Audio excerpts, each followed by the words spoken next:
What's up, y'all? It's your boy JTMM, aka Just 10 More Minutes, aka the Freaking 10. Back again with another Sabaton history. This time, the one I reacted to yesterday with the Wehrmacht. This is one is probably going to be the most controversial, in the sense that there's a lot of opinions on the army. Were they good? Were they bad? And I think that's one of the great things about Sabaton is, right? They just kind of give a song that tells the facts of history, but also lingers some questions out there, right? And I think, you know, part of this one is crazy madmen on a leash or young men who lost their way. And it raises the question of, were these men bought into the propaganda that was fed to them?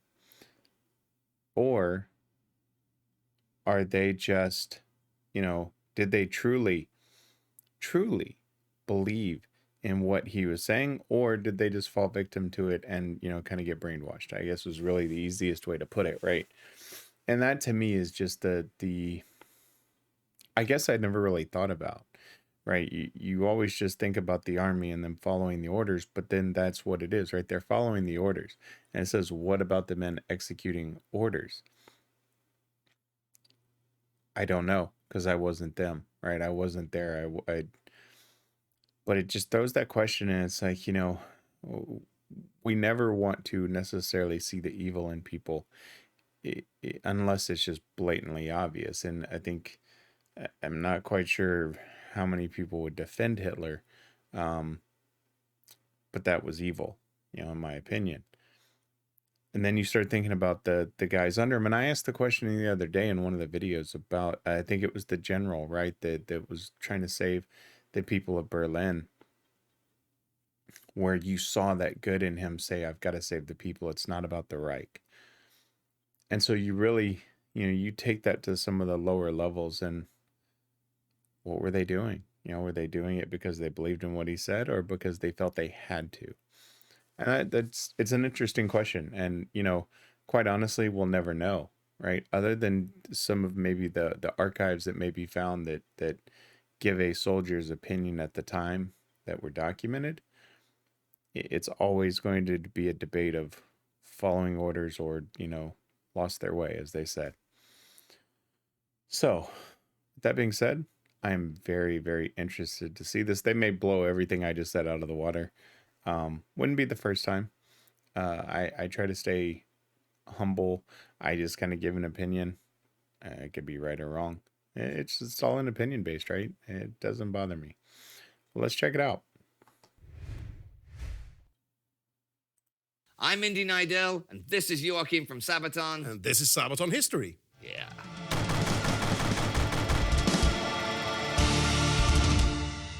A lot of Sabaton songs are about specific people, battles, or events in military history. Aber nicht Wehrmacht.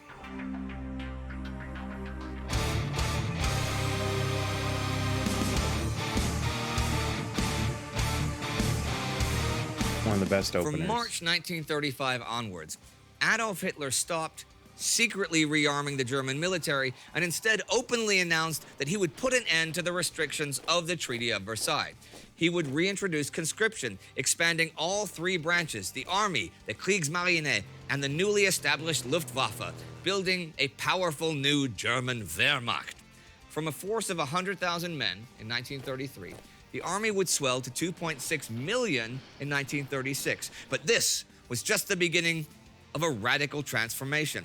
Under the influence of General Werner von Blumberg, Nazi ideology began taking hold within the Army, right? Officers had to take political seminars. Those considered as too unreliable were simply kicked out, and those openly opposing Hitler were turned over to the secret police. Jews were excluded, the influence of the church was severely curtailed, and soon, regular enlisted men were not allowed to marry non-Aryan women. The once conservative character of the German officer corps began also changing under the influence of the National Socialist ideology. The younger generation especially were receptive to the self-declared saviors of Germany, and through youth groups like the Hitler Jugend or the likes of the Reichslabor Service, the German people were gradually pressed into militaristic structures, preparing them for future service in the armed forces.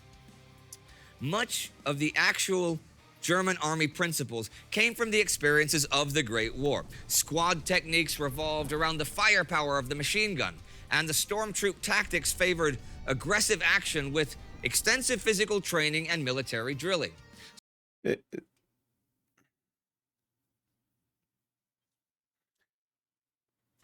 I'm pausing here because one of the key things that was just said, right, is the grooming and pushing into that militaristic mindset. And if the propaganda was taught at a younger age, right, for those that were subject to be easily influenced, you know, man, that is a fine line, because now it's just what they know, right? For the older ones that were, you know, that stood up and opposed it and were turned over to the police, you know, that's obvious, right? For those that embraced it, man, you really wonder if they truly embraced it or just felt that that's what they had to embrace to survive. I mean, it is truly a double-edged sword, because you'll never know. It's a person by person type of question, right? It's really, and this may get me in hot water and I don't care, but quite honestly, it's really no different in the sense, and listen closely to what I say so it's not misconstrued. It's not any different than a parent raising a child believing that one political party is better than the other. And also things like racism and sexism and, you know, any other ism that you want to throw out there, of people that are subject to a influence. And this is just pure sociology, psychology, you know, type of matter. During a psychological development, if someone is subjected to this continuous teaching, that's just what they're gonna believe until it's proven wrong or they have their own experience that does it. That's just my personal opinion, but I mean, that to me is just human nature. Because you think about when you're growing up and you have your parents' influences or grandparents or other relatives, you embrace because of acceptance, because of, you know, this is your loved ones, trust, etc.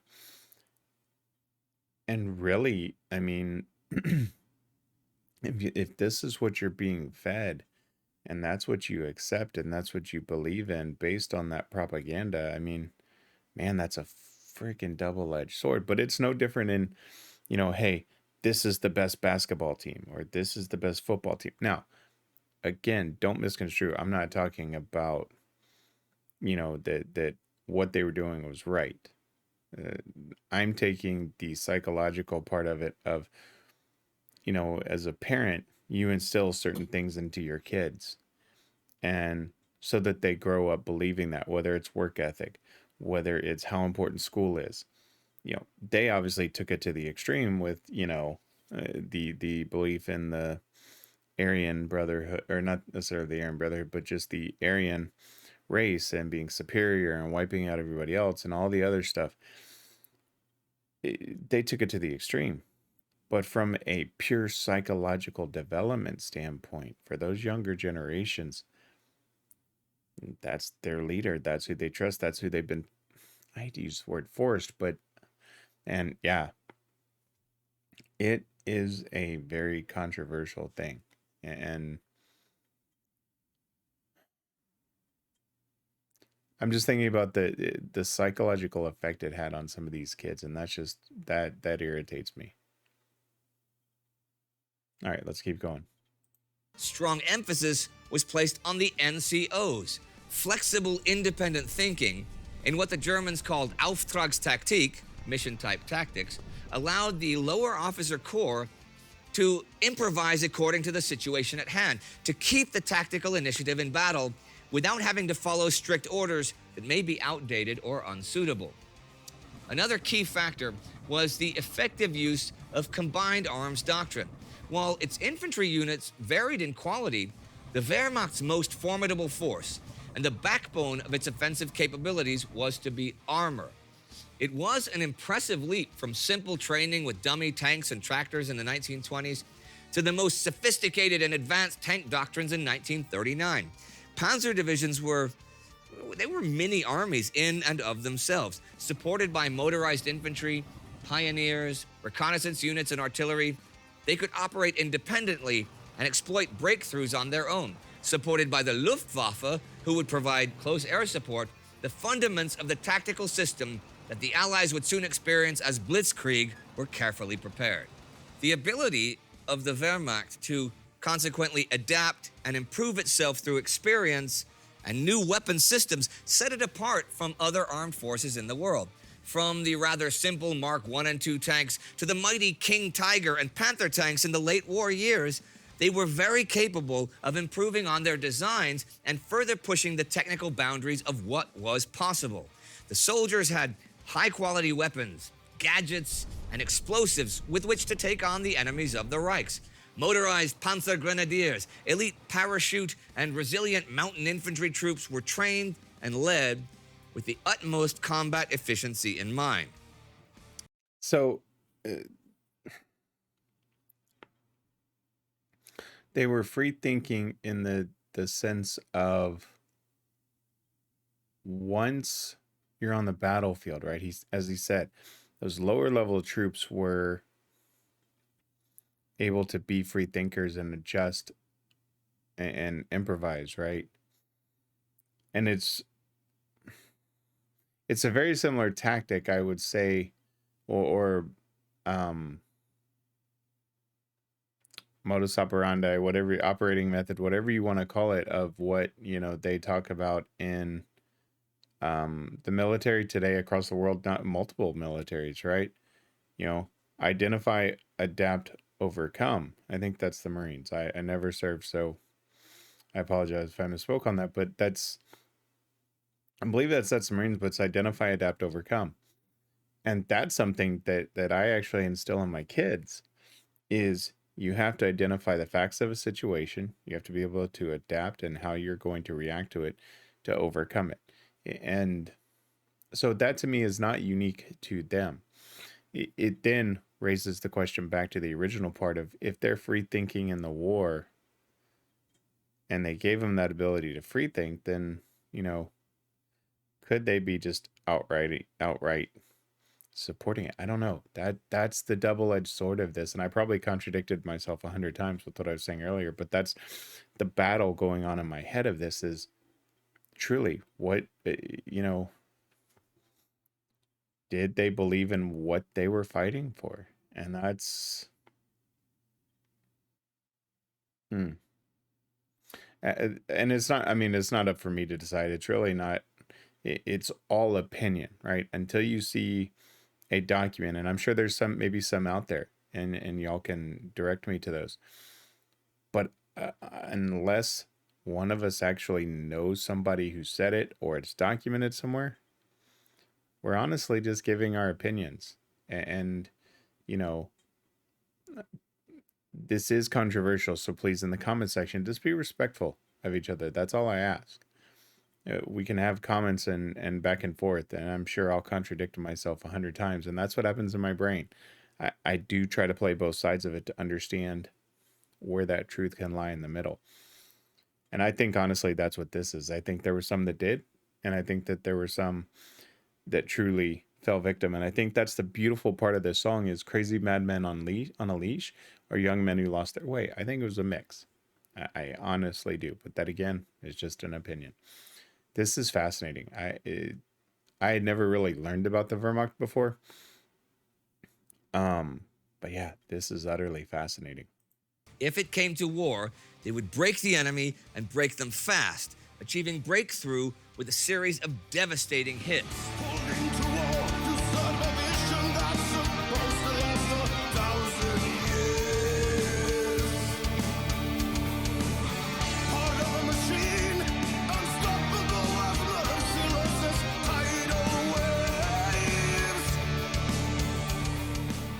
However, while the German Wehrmacht certainly did not lack for tactical ability, its leadership would totally fail to implement a coherent strategic vision and soon fell victim not only to ideological interference but also its own hubris. Despite the rapid rearmament, the German Wehrmacht was not ready to openly challenge Europe nor the rest of the world. The German economy was unstable, and the war machine was very dependent on international supplies, often from the realms of their future enemies. For Hitler, however, war with the great European powers seemed inevitable. If sooner or later the Wehrmacht had to go to war with the Reich's neighbors, so be it. The German Reich would be great again, or it would not be at all. Most of the old guard German generals and higher officers who had experienced the Great War firsthand did not embrace Nazi ideology outright, but did agree with Hitler's rejection of the Versailles Treaty and his rearmament policies. Many generals shared his aversion to Jews and Bolshevism, tracing back to their own experiences of the German Revolution and the local Bolshevik uprisings after the Great War. Some were simple pragmatists or technocrats. Others resigned themselves to the Prussian ideal of the apolitical general. But by no means were they blind or helpless devotees to the Nazis' blood and honor ideology. And many were very much opposed to violence against prisoners and civilians. But the generalship failed to make a move against Hitler when they still had the power to do so. Once all high-ranking opposition was either removed or silenced in the wake of Hitler's victories, it was way too late for that. As early as the assimilation of Czechoslovakia into the Reich, but especially after the Polish campaign in September 1939, the crimes of the SS and the police against Jews, other civilians, and prisoners could hardly have gone unnoticed by the Wehrmacht. The mass executions of non-combatants, often done with the resources of the army, prompted vehement protest from many Wehrmacht generals who saw this as real stains of honor on the German soldiers. They were either ignored or silenced by Hitler. Soon, though, the Einsatzgruppen and the Waffen-SS began challenging the army's monopoly as the armed forces of the Reich. And while the Einsatzgruppen acted as the harbingers of the Holocaust, the Waffen-SS showed fanatical belief in both National Socialism and the righteousness of the war. By 1939, men like General Blaskowitz, they still tried to appeal to Hitler personally. When high officials of the SS and the police called for atrocities and brutalities and publicly praised them, then within the shortest spell of time, only the brutal will rule. With astonishing speed, men of the same sick leanings and character will come together in order to give full vent to their beastly and pathological instinct. General von Rundstedt added that the great achievements should not be soiled by the behavior of irresponsible elements. But although many German generals condemned the execution of thousands upon thousands of civilians by the SS and its auxiliaries, they failed to prevent them from happening. And I think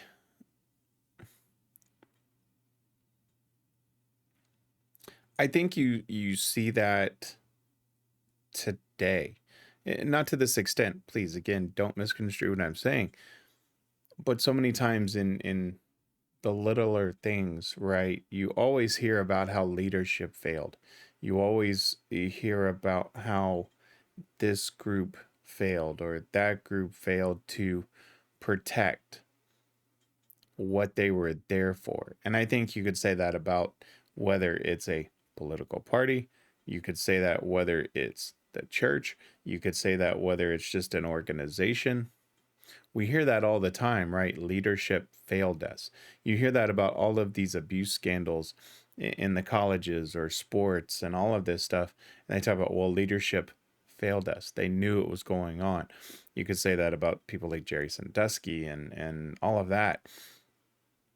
And that's, obviously this is a much larger scale, but it's 100% accurate in the sense that if you know, and whether you're in a position of power, right, that quote that they said just a second ago is 100% correct, right? I mean, it's really that if you fail to do anything, that those like-minded and the brute and the brutal, right, will join together and become kind of, again, that unbreakable force.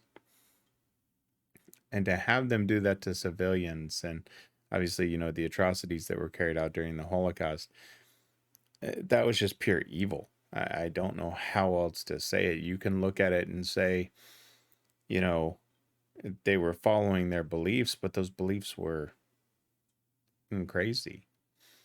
And it never should have been allowed to happen.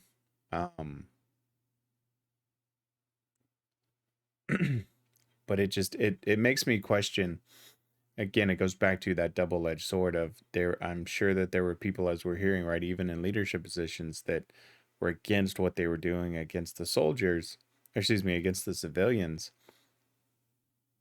You know, but were some of them, and this is a question, were some of them opposed to that happening to civilians, but then were they okay for the executions of, you know, the Jews and others?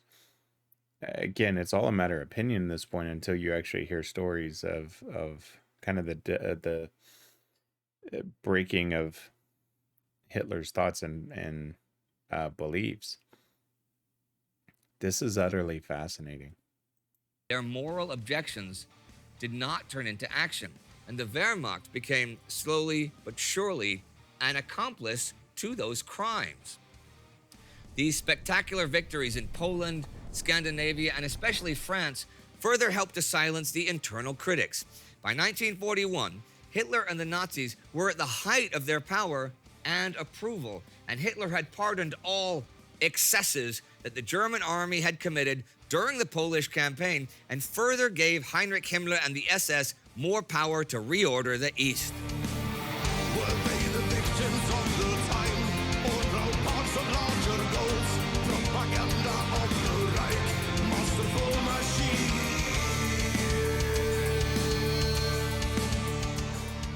It seemed like nothing could stop the Wehrmacht, whose skill in combined warfare was unchallenged by any of its rivals. It also had a tactical strength that would continue to negate the superior technical, numerical, and economic resources of the Allies for some time to come. And its cohesion and imaginative operational thinking were unparalleled. This perceived superiority, however, also sparked a fatal hubris, especially in Hitler and the higher Nazis, that now took more and more control away from the actual architects of the previous victories. The invasion of the Soviet Union and the Eastern Front was not only the place where the German army would be broken, it was also the place where it would lose its morality. Hubris had caused High Command to disregard the warnings, disregard the concerns of the Wehrmacht's more level-headed officers. Despite its initial victories, the invasion of the USSR in 1941 showed that the German Wehrmacht was by no means prepared to fight such a demanding war against an enemy on such a magnitude. While the spearhead of the elite panzer units and motorized troops were racing ahead, most of the army was still marching on foot or with horses, and despite their tactical superiority, they failed to destroy the enemy's armies before their vital momentum ran out. The Eastern Front consequently turned into an unforgiving battle of annihilation between two fundamentally opposed worldviews. Nazi orders to mercilessly execute commissars and partisans would turn common soldiers into murderers, as their environment turned into a self-reinforcing cycle of violence and atrocities. While more and more Jews and other undesirables in the eyes of the Nazis were rounded up by the SS and its auxiliaries right under the army's nose, the Wehrmacht soldiers themselves were dragged into a war for survival that was only escalating in intensity as the pendulum of war swung eventually back out against them.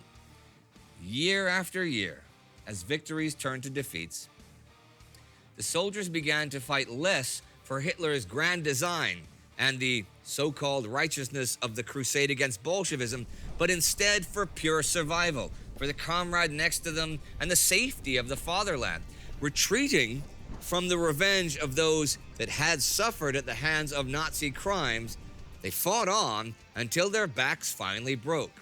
Till the end, driven back to the very doorsteps of Hitler's ambition, the Wehrmacht continued to fight on until it could fight no more. The graves of the German soldiers and their allies who fell in pursuit of a supposedly 1,000-year-long empire are many and dispersed all over Europe, the former Soviet Union, Africa, and the high seas. The questions remain. Crazy madmen on a leash? Or young men who lost their way? Or an army whose morals were systematically poisoned? Well, there is no easy answer. And I think that's the truth, right? There is no easy answer, because you hear the stories. So let's take it from not just this war, but let's talk about any war. You know, this was not the first time that soldiers carried out atrocities against civilians. I think we've heard about it in multiple wars that have gone on over history. And what makes them do that? Is it a high command of, quote, take no prisoners? Or is it just that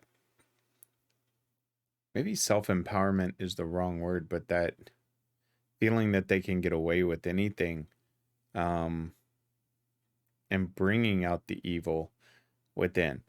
I'm about to say something very controversial, and again, I make it very clear, don't misconstrue my point.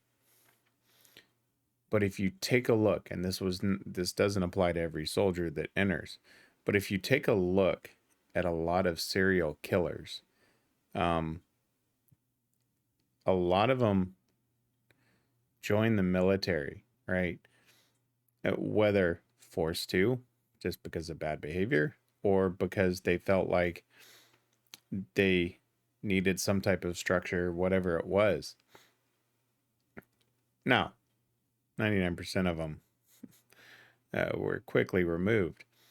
But I think about, those are the ones that we know about that left the military. But then you think about this time and this particular war, and with that type of propaganda shoved into your head of the superiority and all of that, how much of that influenced people that were already, filled with rage to carry this out, that they didn't necessarily care about anybody but themselves, right? And maybe bringing the serial killer had no bearing on it. But that's the first thing that popped into my head, is the psychology of it, of now you're taking people that were already predisposed, because I don't know what living in Germany was like, right? I would imagine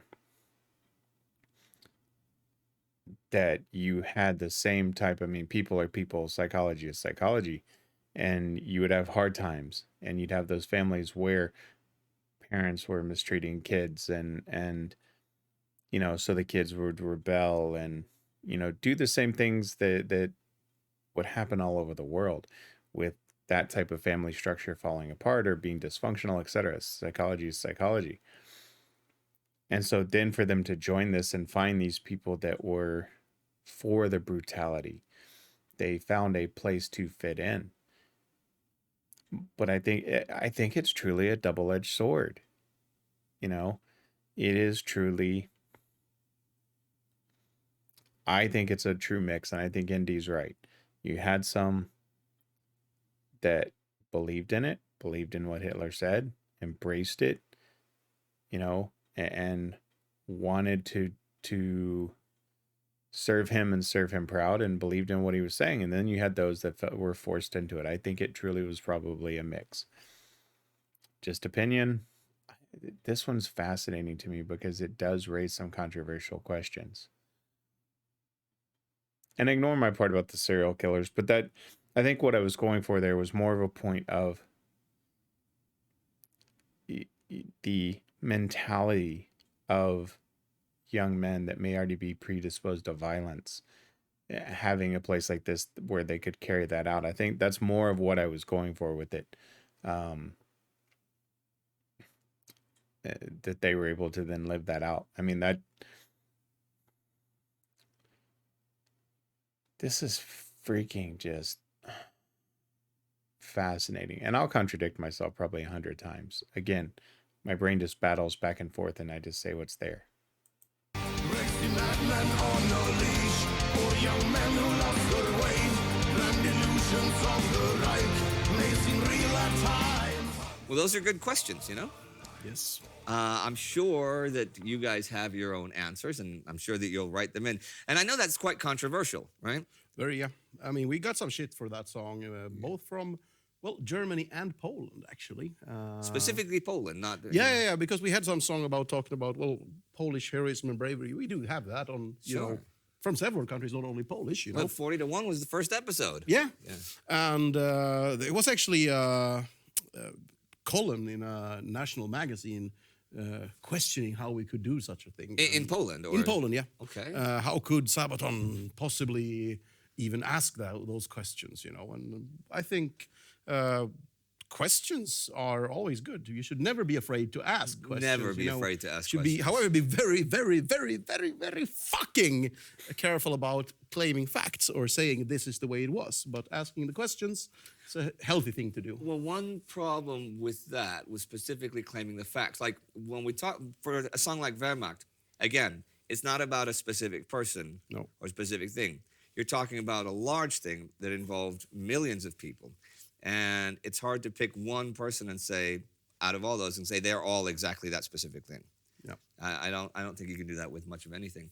But what about in Germany? What was the reaction there? Was it negative as well, or was it kind of neutral? Or well, there's always a thing with Germany, which I think is a shame that it's still a little bit. It's getting better and better every day, but don't mention the war. You know that thing. You guys mention it all the time. All the time. You mention a lot of wars that Germany or the Holy Roman Empire or Prussia. You mention it a lot. Yeah, I mentioned the war, and I think I got away with it. So far, so good. Yes.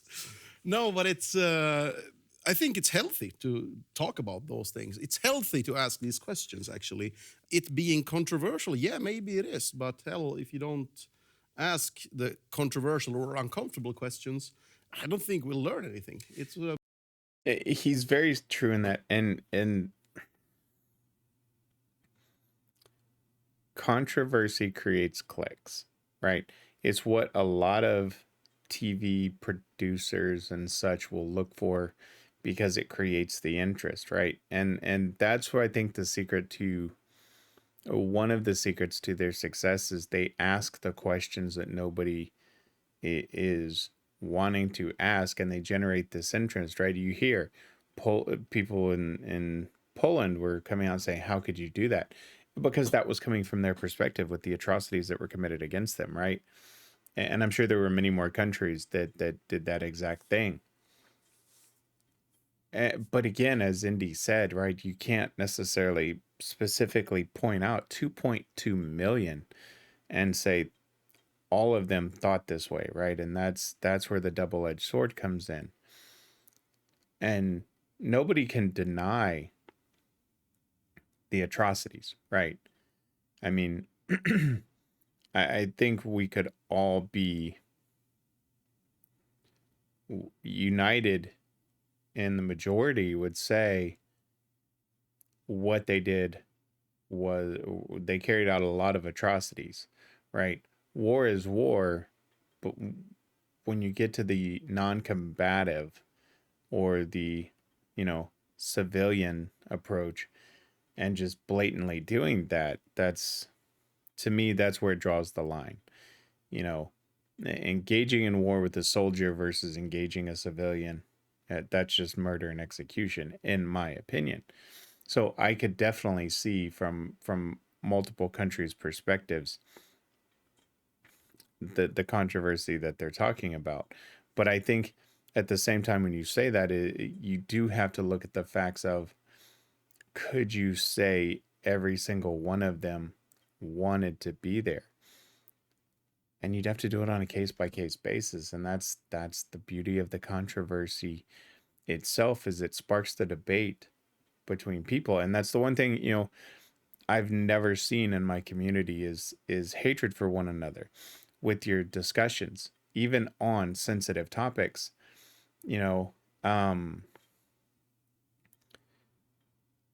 Everybody's been respectful and said, hey, well, think about this or think about that. And then someone would come back and say, yeah, but think about it this way. Nobody has ever gone into a hatred mode. And I really appreciate that about y'all. And I know this one may spark some comments, just be respectful. Because to me, it's a double-edged sword, because you cannot specify, as Indy said, you can't say, well, out of this large group, every single person thought the same way. You can't. And did they carry out these atrocities as a global unit? I think, you could say, again, yes, in the sense of they were following what they were told, and getting into the SS part of it and the stuff that they did at a much larger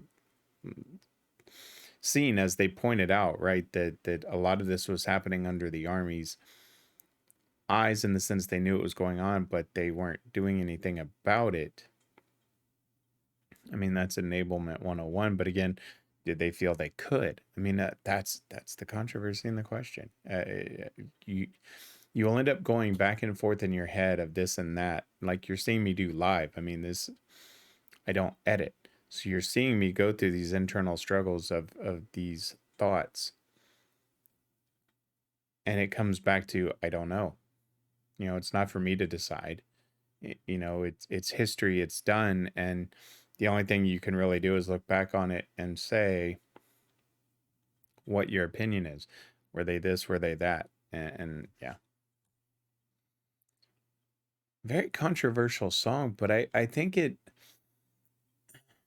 And then I'll stop talking, because we're already at the 40, but I could keep going on and on.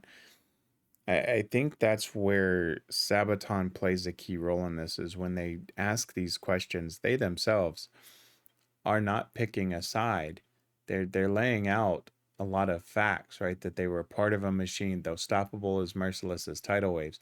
But then asking, crazy madmen on a leash, or young men who lost their way? Grand illusions of the Reich may seem real at times. This is one of my favorite songs from a beat and lyrics perspective, because it does raise so many cool questions. And I say cool in the sense of trying to figure out the psychology of it, because that's cool for me. Let's let it finish. I'll stop babbling. A bit of a danger in, I think, in a political climate, when you try to avoid everything that's uncomfortable, or not or paint everything in black and white. Exactly. Very, very dangerous situation. Well, that's I think history's cool because I'm a historian, but a lot of people don't think it's cool, and that's fine. But it's necessary to either avoid mistakes you've made in the past, or to do the same thing again because it specifically worked out for something you like. And since Wehrmacht, that's a story of how did you get to this point? Yeah, absolutely. It's not just saying, okay, it's 1943 and all these people are jerks because they killed all these people. It's okay, yeah. How did you get to that point and stuff? And that's where the important parts of history is. And that's at least what I hope we do well on World War II, between two wars, and here with the stories of that. Yeah. What about the song itself? It's a bit of a different one, actually. It's... I used to say that every Sabaton album has one or two songs that are a bit different. And on this album, Coat of Arms, it would be this one and this track, The Final Solution. Right. Both are a bit controversial on the topic, of course. But musically, this one is a bit more mechanized, a bit different. I guess I was inspired a little bit from the band Crimson Glory. Is there a part of the song you want to play right now? Let's do the verse. As casualties rise and millions die around them, did they see it all? I found out today, actually by chance, that this warhead.su. They're doing the translations, right? Yeah. And or They the are, yes. subtitles. Subtitles, yeah. Subtitles. And I thought, the SU, I didn't know which domain it was. And Per made a joke, yeah, it's the Soviet Union. I'm like, yeah, come on. It's probably, some kind of... Some island in the Pacific or some something. island in the Pacific we never heard of, and they just got that because it's cool. But it turns out SU is actually the designation that the Soviet Union got just a few months before it collapsed. So they're already doing domain names back then, really? yes. Okay. They got this in 1990. And they still have an SU address? Yeah, I think it said something on Wikipedia that Russia still controls the SU. I want an SU address. I want that. I want Sabaton.su. So I like the old Mark IV tank there. Anyway, So, yeah. thanks to the Warhead guys for subtitling. Oh, yeah, thanks to the Warhead guys for subtitling. Thanks to the Warhead guys in the Soviet Union for for subtitling. subtitling. Okay. Well, that's it for today on Sabaton History, but we'll see you in just 1 week, yes? Take care. We'll see you in 7 days. See you next time. What about the man? All right. You know what's coming now? It's me asking you for money. So, money. Give me all your money.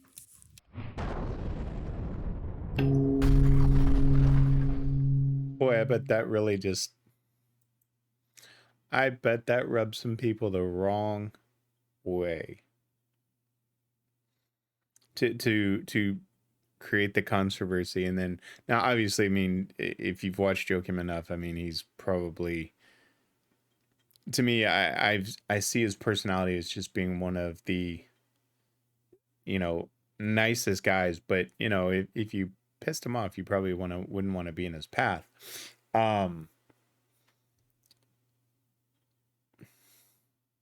What a topic. Wow. It isn't black and white. I think you could look at certain parts and say right versus wrong. Right. But as Indy pointed out, it's what led him to this point. That truly you have to think about with history. And I think that's correct because you don't want to repeat it. And I think that's where, if I'm 100% honest, I think we're already down that path to repeat a lot of this because of ideologies of black and white. I will be extremely controversial, I guess, on my own point to say this is going on in the United States today. Obviously not to this magnitude, but we have all of these extreme sides of what is right versus wrong, and both sides believing that they're correct. And quite honestly, it's thinking that this is the superior and that these people don't need to be around and we need to silence them. Explain to me how that's different. Now, it hasn't gotten to the point of, the atrocities obviously we've seen carry out, but quite honestly, what's the big freaking difference? There's none. Again, I'm just stating opinion, not fact. But to me, when you've got these opposing political parties and you've got the extreme sides of them, not all, extreme sides of them that are getting the national attention, again, those that are easily influenced at the younger age and being taught this, that these people are stupid, these people are, nut jobs, and, you have to believe in this. How would that be any different from the propaganda that was sold to them back then? Again, not take out the extreme part. I'm talking just pure psychology. Those children and the children of today are going to pick up on that, and they're going to be influenced, and they're going to believe it wholeheartedly until they're proven wrong either way. I'm not saying either side is right or wrong. But that, to me, I think we're repeating it based off, if you listen to them, you have to understand how we got there. And I truly believe we're on that same path, if not within a country. We're seeing some things in the global scale of, these countries with the dictatorships that do suppress their people and what gets into their people, and the propaganda of how they're, the greatest thing and their leaders are the greatest thing. a much smaller scale. But I think we're recreating a lot of the history within at least the US of this, and it's heartbreaking. Anyway, enough of that. I could babble on about this for hours. It's something I'm very passionate about. This was a great song. This was a great history. I might actually just watch this again offline because I just want to kind of see some of the things again and just listen to more of what Indy was saying and what Joachim was saying. Truly fascinating stuff. I'll apologize, but not apologize for the length. I know y'all don't mind because it generates, conversation. I hate making the longer videos just in the sense I don't want to waste people's time with just me rambling. But at the same time, it's a reaction channel, right? I struggle with it too. I really do. But I appreciate y'all tuning in. Let me switch it up, give you my final thoughts. This is a topic that quite honestly, we could generate thousands of comments and talk about. And that's the beauty of what I see in my channel, not just on Sabaton music, but across a lot of the bands that I'm covering and the interpretation of the songs. And, hey, this is what the band says, but I interpret it as this. And we all have this dialogue back and forth. And that's one of my favorite things. And I've said it multiple times. I love the comment section.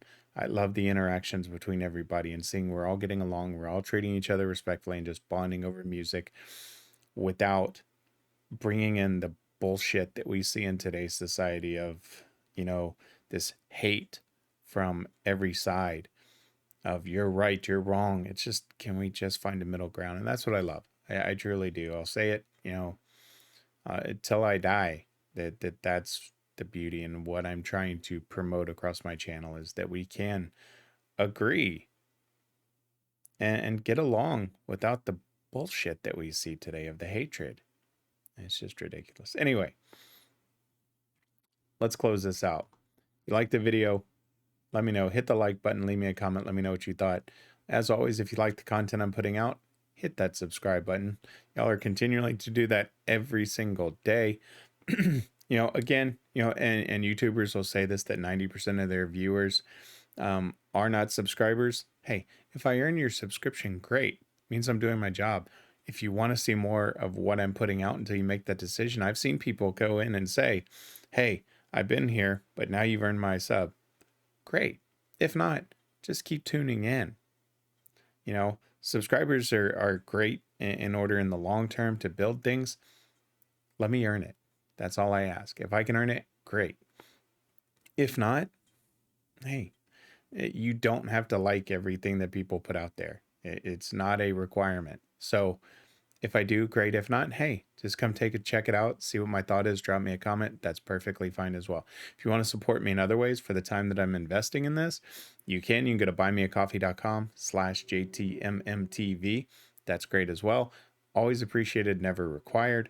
The like, subscribe, and share is really all I can ask for. With that being said, my friends, I'm going to close this one out. Cannot wait for the comment section on this. It's fascinating from a psychological standpoint. It truly, truly is. And I hope we can have a great conversation over this. Anyway, until then, my friends, always remember, if someone asks you to stop what you're doing, don't ask for 1, don't ask for 2, and certainly don't ask for 5.